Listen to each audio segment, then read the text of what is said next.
వీళ్ళేమన్నా sir నమస్తే తెలంగాణలో ఇదిగో రేవంత్ కీలకతం అంటండి అయిపోయిందండి రేవంత్ది చెల్లుబాటు కానీ సీఎం మాట రంగంలోకి అధిష్టానం శాసనమండలి అభ్యర్థుల ఎంపికలో తమదైన ముద్ర వేం నరేంద్ర కోసం రేవంత్ విశ్వ ప్రయత్నం విఫలం ఢిల్లీకి రావద్దని చెప్పి మరీ హైకమాండ్ నిర్ణయం అంట మరి వీళ్ళు విన్నారేమో ఇవన్నీ మాటలు 15 నెలలుగా సీఎంని గల విజయశాంతికి టికెట్ కాంగ్రెస్లో రేవంత్ ఆట ముగిసినట్టేనా ఇటీవల పరిణామాలకు తోడు తాజాగా ఎమ్మెల్సీ అభ్యర్థుల ప్రకటనతో ఇదే విషయం స్పష్టమవుతుంది ఆయన తన సహచరుడు వేం నరేందర్ రెడ్డికి టికెట్ ఇప్పించేందుకు చేసిన ప్రయత్నాలు ఫలించకపోగా ప్రకటించిన ముగ్గురు అభ్యర్థుల్లో రేవంత్ రెడ్డి మనిషి ఒక్కరూ లేకపోవటం గమనార్హం అంట మరి ఇప్పుడు అద్దంకి దయాకర్ ఎవరండి ఎమ్మెల్సీ కోట ఎమ్మెల్సీ అభ్యర్థుల ఎంపికలో తన అనుచరుల కోసం తాపత్రయపడిన రేవంత్ను కాంగ్రెస్ హైకమాండ్ దగ్గరికి కూడా రావడం స్పష్టమవుతుంది తన సన్నిహితుడికైనా టికెట్ ఇవ్వాలని ఆయన చేసిన వేడుకోలను అధిష్టానం లైట్ తీసుకుందంట తన ఆత్మగా ముద్రపడిన వేం నరేందర్ రెడ్డి టికెట్ కోసం రేవంత్ చేసిన విశ్వ ప్రయత్నాలు విఫలమయ్యాయి కాంగ్రెస్ రాష్ట్ర వ్యవహారాల ఇన్ఛార్జ్ మీనాక్షి నటరాజన్తో రేవంత్ దాదాపు గంటపాటు చర్చించి ఆమెను ఒప్పించేందుకు ప్రయత్నించినా చివరకు ఢిల్లీ వెళ్లి పైరవీ చేసినా పట్టించుకోకుండా హైకమాండ్ అన్నీ తానై ఎమ్మెల్సీ అభ్యర్థులను ఎంపిక చేసి ఆదివారం ప్రకటించింది అద్దంకి దయాకర్తో పాటు రేవంత్ సూచించిన విజయశాంతి శంకర్ నాయక్ పేర్లు ఖరారు చేశారు వీరిలో 15 నెలలుగా విజయశాంతి రేవంత్ రెడ్డిని కలవని వాళ్ళు కూడా ఉన్నారంట పొత్తులో భాగంగా ఒక ఎమ్మెల్సీ సీట్ను సిపిఐకు కేటాయించినట్టు ఏఐసిసి కార్యదర్శి వేణుగోపాల్ ప్రకటించారు ఏఐసిసి చీఫ్ మల్లికార్జున ఖర్గే ఆమోదంతో ముగ్గురు అభ్యర్థుల పేర్లను ప్రకటిస్తున్నారు వీళ్ళ ముగ్గురు పేర్లు చెప్పారు అంతా బాగానే ఉంది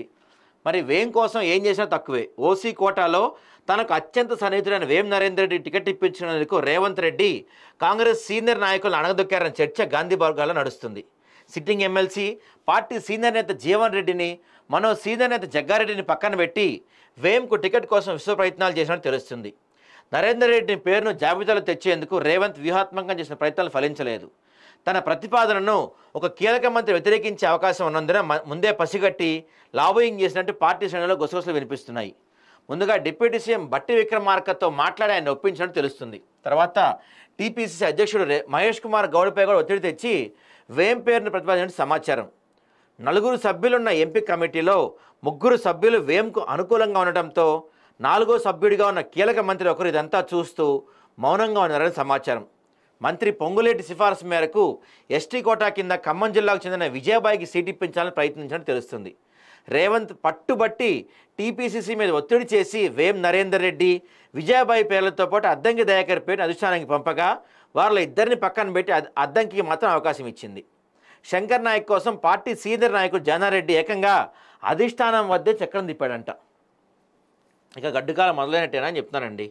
సీనియర్లను పట్టించుకోకుండా వలసవాదులకే రేవంత్ ప్రాముఖ్యత ఇస్తున్నారని కాంగ్రెస్ నేతలు పదే అధిష్టానానికి ఫిర్యాదులు చేసిన విషయం తెలిసిందే ఈ క్రమంలోనే రేవంత్కు అత్యంత సన్నిహితుడిగా ముద్రపడిన కాంగ్రెస్ వ్యవహారాల ఇన్ఛార్జ్ దీప్దాస్ మున్షిని తెలంగాణ బాధ్యతల నుంచి హైకమాండ్ తప్పించడం స్పష్టమవుతుంది ఆమెకు బదులు రాహుల్ గాంధీ సొంత టీం సభ్యురాలు మీనాక్షి నటరాజన్ను రాష్ట్ర ఇన్ఛార్జిగా నియమించారు మీనాక్షి రావడంతో తెలంగాణ కాంగ్రెస్లో రేవంత్ రెడ్డి గుత్తాధిపత్యానికి కాలం చెల్లిందనే వాదనలు వినిపించాయి మీనాక్షి రాక రేవంత్ మార్పునకు తొలిమెట్టు అని కూడా పార్టీ శ్రేణుల్లో ప్రచారమైంది ఈ చర్చ సాగుతుండగానే తాజాగా ఎమ్మెల్సీ అభ్యర్థుల ఎంపిక వ్యవహారాన్ని పూర్తిగా తమ చేతుల్లోకి తీసుకోవటం రేవంత్ ప్రతిపాదించిన అభ్యర్థుల పేర్లను పక్కన పెట్టి రేవంత్ను ఢిల్లీ రాకుండా నిరోధించడం అధిష్టానం అనుకున్న వాళ్ళకి టికెట్ ఇవ్వడం చకచకా జరిగిపోయాయి అధిష్టానం ప్రకటించిన అభ్యర్థుల్లో రేవంత్ మనిషి ఒకరైనా లేకపోవడం గమనార్హం నిజానికి విజయశాంతి పేరు ఎప్పుడూ తెర మీదకి రాలేదు కాంగ్రెస్ అధికారంలోకి వచ్చిన తొలి రోజుల్లో మాత్రమే ఆమె మర్యాదపూర్వకంగా సీఎంను కలిశారు మళ్ళీ ఎప్పుడు ఆయన ముఖం కూడా చూడలేదు కానీ అనూహ్యంగా ఆమె పేరు తెరపైకి వచ్చింది 3 రోజుల కిందటే ఢిల్లీకి వెళ్ళిన విజయశాంతి అక్కడ మంత్రాంగం చేసి టికెట్ తెచ్చుకునే ప్రచారం కూడా జరుగుతుంది బీజేపీ సీనియర్ నేతగా ఉన్న ఆమె